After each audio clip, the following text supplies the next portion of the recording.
Hello students, math के आज के लेक्चर में आपका स्वागत है। आज हम क्लास 9th के चैप्टर पॉलिनोमियल का टॉपिक लेके आए हैं, factorisation of cubic polynomial. Cubic polynomial का हम किस तरीके से फैक्टराइजेशन गुणनखंड करेंगे, ठीक है।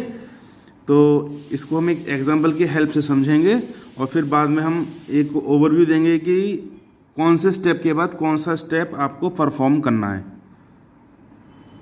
तो अभी तक जो हमने सीखा है पिछले लेक्चर में, वो हमने सीखा था कि किस तरीके से क्वाड्रेटिक पॉलिनोमियल के फैक्टर करते हैं, और आज के लेक्चर में हम सीखेंगे क्यूबिक पॉलिनोमियल के कैसे हम फैक्टर करते हैं। तो इसमें जो हमने दो मेथड पहले पढ़े थे क्वाड्रेटिक में, स्प्लिटिंग द मिडिल टर्म और फैक्टर थ्योरम, इसमें दोनों का ही यूज़ होगा।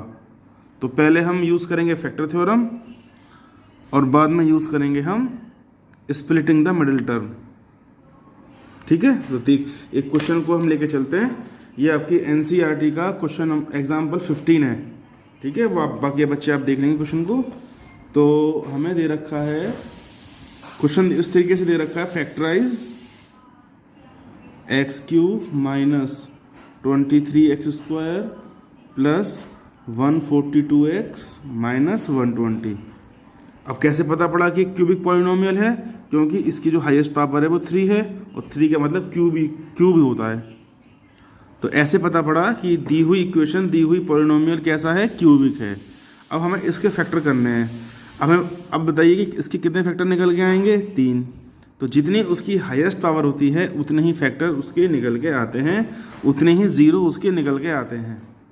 तो ये तो कन्फर्म हो गया कि यहाँ पर जो है 3 फैक्टर निकल कर आने वाले हैं। तो देखिए, सबसे पहले हम देखेंगे कि इसमें कांस्टेंट टर्म कौन सी है, 120। तो अब हम लिस्ट बनाएंगे कि 120 जो है किस किस से कट सकता है। ये काम आप रफली या दिखा भी सकते हैं। चूंकि ये माइनस में है तो प्लस माइनस दोनों ही वैल्यू लेके चलनी होंगी, जैसे कि प्लस -1 प्लस -2, 2 से भी कट सकता है, 3 से भी कट सकता है, 4 से भी कट सकता है, 5 से भी कट सकता है, 6 से भी कट सकता है, 7 से तो शायद नहीं कटेगा, 8 से कट सकता है, उसके बाद ये 10 से कट सकता है, 12 से भी कट सकता है, उसके बाद सीधे हम 15 पे आएंगे, 15 से कट सकता है, फिर ये 20 से कट सकता है, 26 या 120, ठीक है। फिर ये 24 से कट सकता है, 24 5 120, 25 से नहीं कटेगा, 30 से कट सकता है, और ये 60 से भी कट सकता है, और ये 120 लास्ट में। तो ये कांस्टेंट टर्म जितनी बड़ी होगी उतने ही ज़्यादा फैक्टर इसके निकल के आएंगे, और ये टर्म जितनी छोटी होगी उसके फैक्टर उतने ही कम होंगे। मान लो 6 होता, 120 की जगह 6 होता तो क्या क्या आता, +-1 +-2 +-3 और +-6। अगर हम इसको 140 कर देते तो हो सकता था कि एक का टर्म और ऐड हो जाती, लिस्ट थोड़ी और बड़ी हो जाती। समझ में आई बात? तो इसमें घबराने वाली कोई बात नहीं है। आपको इन्हीं 4 में से कुछ ना कुछ मिल जाएगा, 90% चांस है। और नहीं आता फिर तो आपको हर वैल्यू पुट करके देखनी ही पड़ेगी। चलिए आगे चलते हैं। स्टेप नंबर 1 ये था कि कांस्टेंट टर्म देखेंगे और उसके कौन कौन से फैक्टर होंगे या क्या क्या फैक्टर होंगे उसके, वो हम यहाँ पर लिख लेंगे। अब बारी बारी से, ये हमने इसको px मान लिया।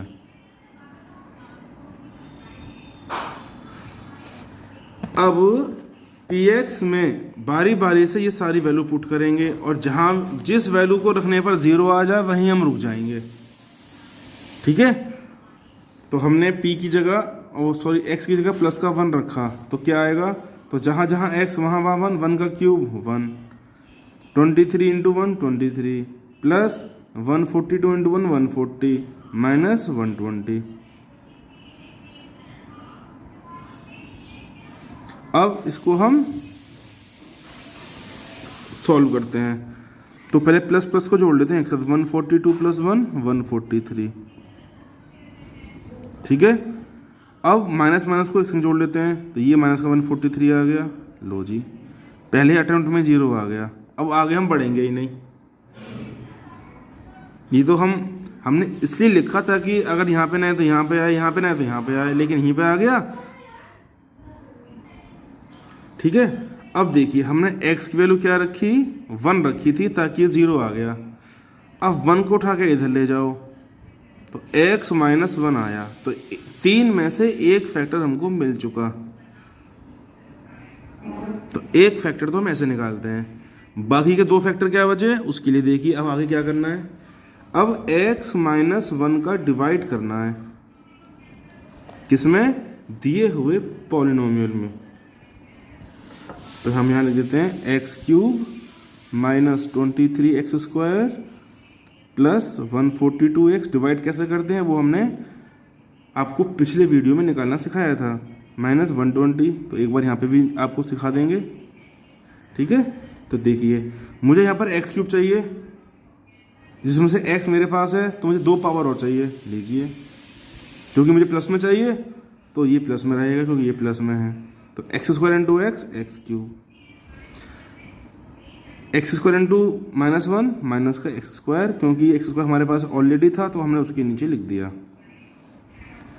सब्ट्रैक्शन जब करते हैं तो साइन चेंज होते हैं, तो प्लस में है तो माइनस का हो गया, ये माइनस में तो प्लस का हो गया, और ये कट गया आपस में।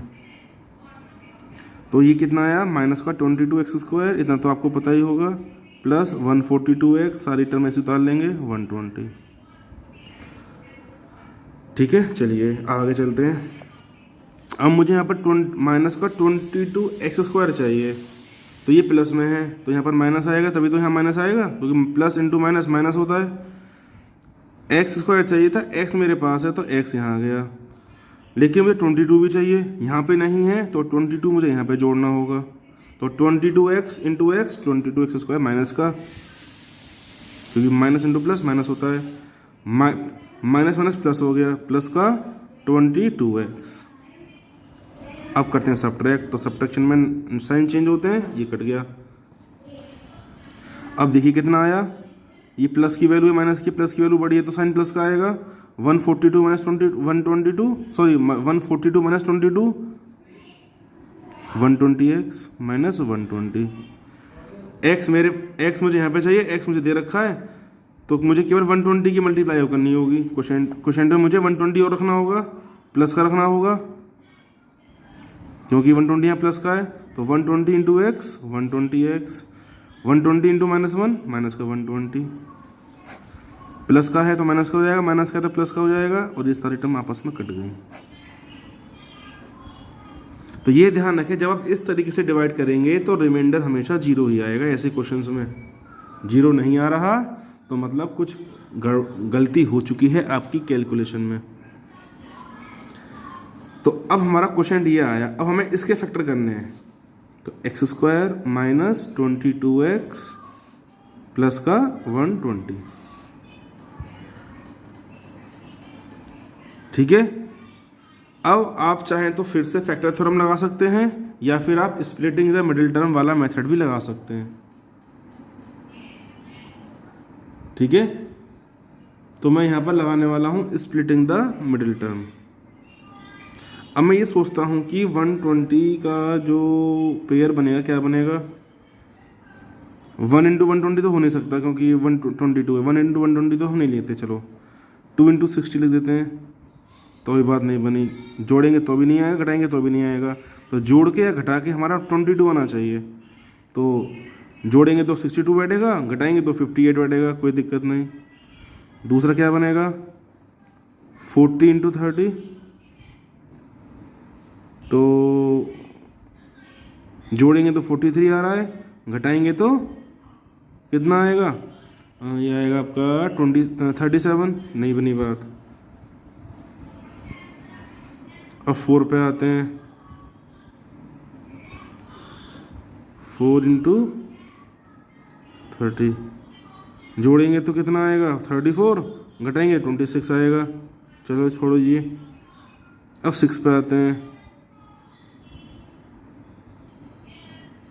जोड़ेंगे 26, घटाएंगे तो 12 आएगा, कितना 14 आएगा।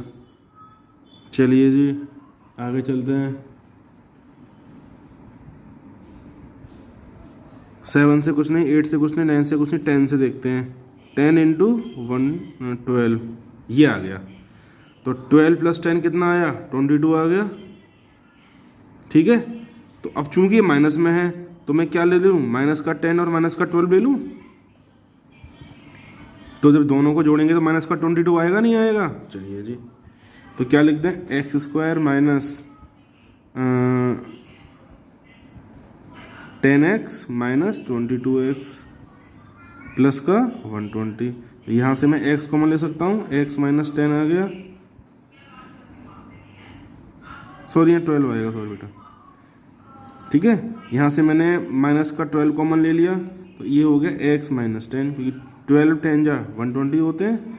अब यहाँ से मैंने x माइनस 10 कॉमन ले लिया, तो क्या बचा? x minus 12। दो फैक्टर ये आ गए। तीसरा हमारे पास x माइनस 1 आ चुका था।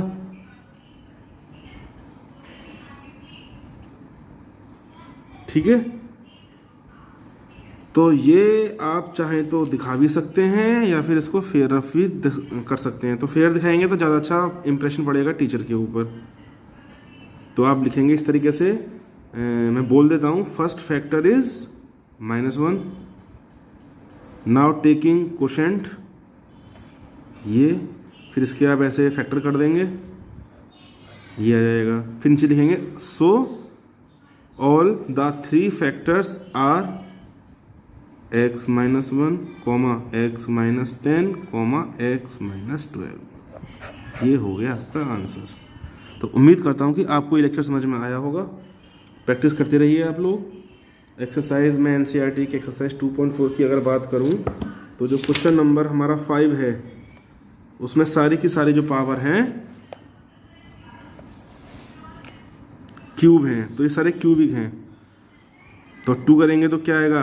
+-1 और +-2 हो जाएगा, और उससे तो आगे बढ़ नहीं सकते। अब ये 5 क्या है? ये भी प्राइम नंबर था, ये भी प्राइम नंबर है, तो इसका भी 2 ही फैक्टर होंगे, +-1 +-5, एक ना एक आपको मिल जाएगा। 20 है, इसके लिए थोड़ी लंबी बनेगी, +-1 +-2 +-4 +-5 +-10। ठीक है, तो इन्हीं में से कुछ आपको मिल जाएगा, जिससे कि जब डिवाइड करेंगे तो जब आप वैल्यू पुट करेंगे इन सब में से तो ये पूरी टर्म 0 हो जाएगी। यहाँ पर -1 है तो +-1 सिंगल रहेगा। तो ये क्वेश्चन भी आप इजीली कर सकते हैं। तो इन चारों क्वेश्चन को ट्राई करिएगा, और यदि समझ में नहीं आता तो आप मुझे कमेंट करके पूछ सकते हैं। ठीक है बच्चों, तो नेक्स्ट लेक्चर में हम मिलेंगे आपको एल्जेब्रिक आइडेंटिटीज़ के साथ। ठीक है, तो अभी आप इतनी प्रैक्टिस करिए, आपसे फिर मुलाकात होगी नेक्स्ट लेक्चर में। Till then good bye.